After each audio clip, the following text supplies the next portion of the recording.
Welcome back, guys. How you all doing? My name is Marx and this is episode 20. So those of you who actually watch may have noticed it's been quite sparse on the channel recently. Good reason, kind of. Mainly that I'm actually in the middle of moving, so for the longest time I've still been at home, and it's made recording difficult on some occasions, which is kind of why they're like a monthly interval, partly. Just because it's difficult to get on and record in some instances. So yeah, I'm actually moving out. I've got my own place, just me, so there shouldn't actually be any interruptions or any sound in the background, like people talking, TV and whatnot going on. So it'll make it a lot easier to actually jump on and record segments and things, so hopefully there won't be giant gaps of time without reason. Sadly, I've not been away for a long time because I've not managed to get stuff built. Because I've got stuff built.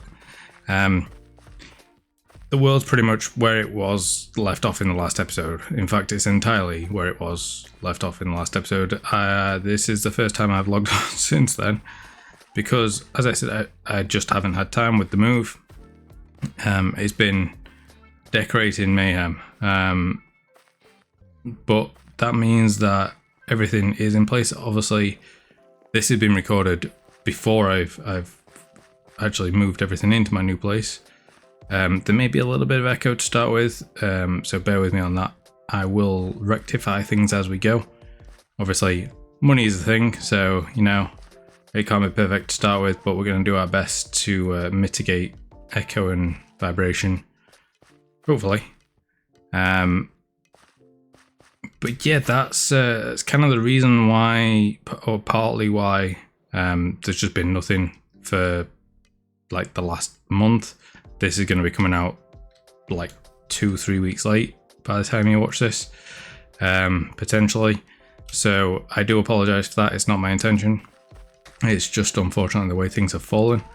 That being said, let's move on to the episode, and I think I'm going to try and tackle some of the Dwarven required infrastructure today to finish off some areas. So this obviously is requiring the Dwarves. We've got at least the start of the bridge, which requires the Dwarves to at least be in the world, which will give us access to the main island, so we can properly start over there as well.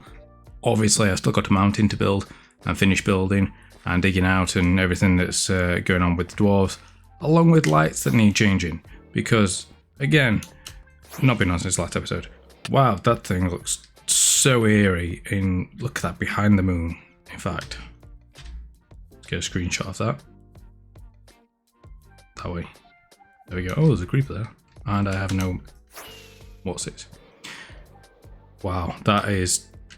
Behind the moon, that looks crazy. So yeah, between the clips, I'm gonna do the bits that I didn't get around to because of stuff and things. So we'll replace these lights, not these ones. We'll replace these ones with these ones, and get everything nice and correct around here as it's going to be now. So yeah, let's get on with that, and hopefully we'll come back with those done, and we'll get on with a time lapse or maybe a time lapse, maybe not, of the building over there, or like the start of the bridge. We'll see. Anyway, back in a sec.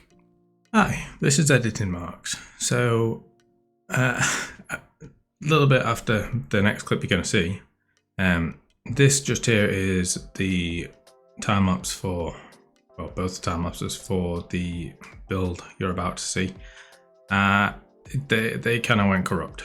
So only about the first 10 minutes of the warehouse one actually loads. And then it just freezes and crashes out my Minecraft. And then the windmill blade doesn't at all. So yeah, unfortunately there's no time lapse to what you're about to see. I do apologize for that, but bear with me, please, on that side of things. Hopefully I'll get something up and running. Failing that, I'll use my camera account. Anyway, back to video marks. A little bit of time later, and we have got something we've been waiting for a while, mainly for the dwarves to arrive, and that is this here. So I decided to go with wind power, essentially. That one feels like it's the wrong way, but oh well. Niebermund. It kind of is, isn't it? Oh well. Yeah, so they've gone with wind power to power what is essentially just this cart. So this cart is going to travel up and down. So I've not got the chain in yet because I've not fully decided how to do it. Because initially I was going to use armor stands and do it with the chains that way. But they lose their chaininess, if that makes sense, and it just looks like what you hold in your hand. I could do copper rod, but that'll look weird. And I am semi-tempted to actually physically build something. I could leave it without and just have it like that, but I kind of want something. But yeah, anyway, this obviously leads up to here and then up to there, and the idea is that they trade vegetables and things, what they've got, down with fish and whatever gets traded here in the market. It's just a quick way to get around. Obviously, they can't physically travel up and down it themselves, but they can chuck a bunch of stuff on. And this is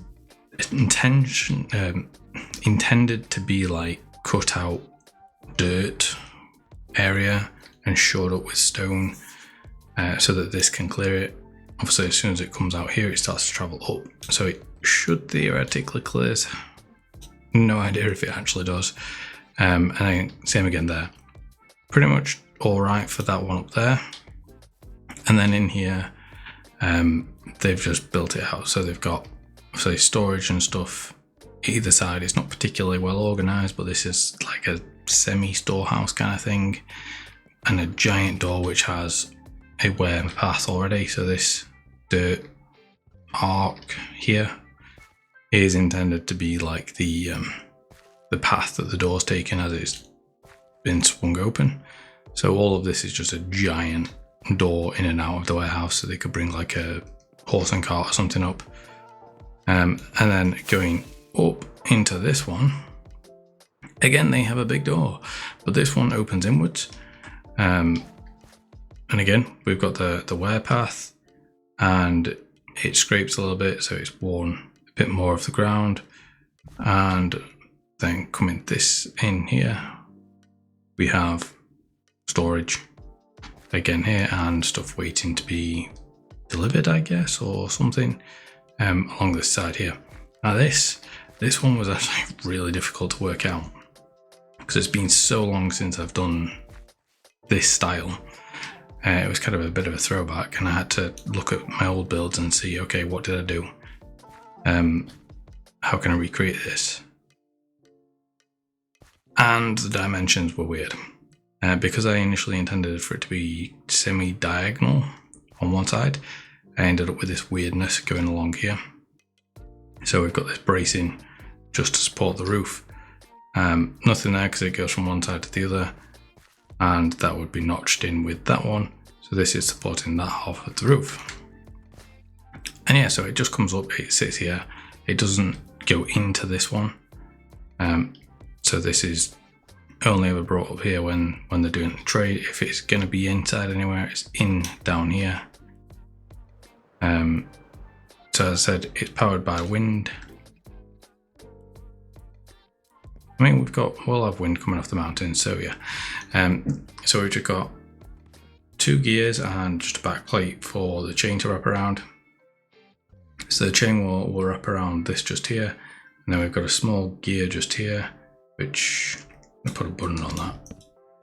And then the bigger one just up there, which spins with the shaft that the windmills through. And that'd be this guy.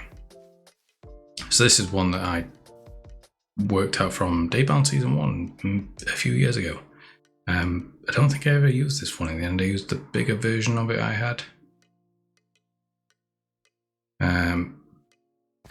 But yeah, and then we've just got like bits of dirt piled up and stuff. So it's like it's travelled a bit and it's just got kicked up on the sides, I don't know. But yeah, that's that guy done. That's technically in this area finished. So, well, I say finished for now. I mean, I've got armor stand stuff I need to do it everywhere, basically, just to add life into the world. I've just not got around to that yet, at least. But yeah, that's all the buildings that I planned for this bit done. Stuff might appear later down the line if I decide. I did think about a windmill for this area. Would it be where to put it? Because also we've got quite the wheat field. Generally you could just hand crank it, but a lot of the land is spoken for. The only real place it could potentially go is pretty much here on this corner, if anywhere, or here. So either on that edge or on this corner. This corner will probably be the best because it is the biggest. But we'd obviously have to re-terraform. Again, it could go there, but I don't want to get rid of that weird tree. Don't really want to get rid of this tree either, to be honest. But if we have to, we have to. But that being said, I think that is going to be it for this episode, guys. We've got a fair bit done. Again, apologies for the delay, but I am in my house now. It's all sorted out. And hopefully I've managed to reduce the echo a little bit. But yeah, thanks for watching, and I'll see you in the next one. Ciao for now. Bye bye.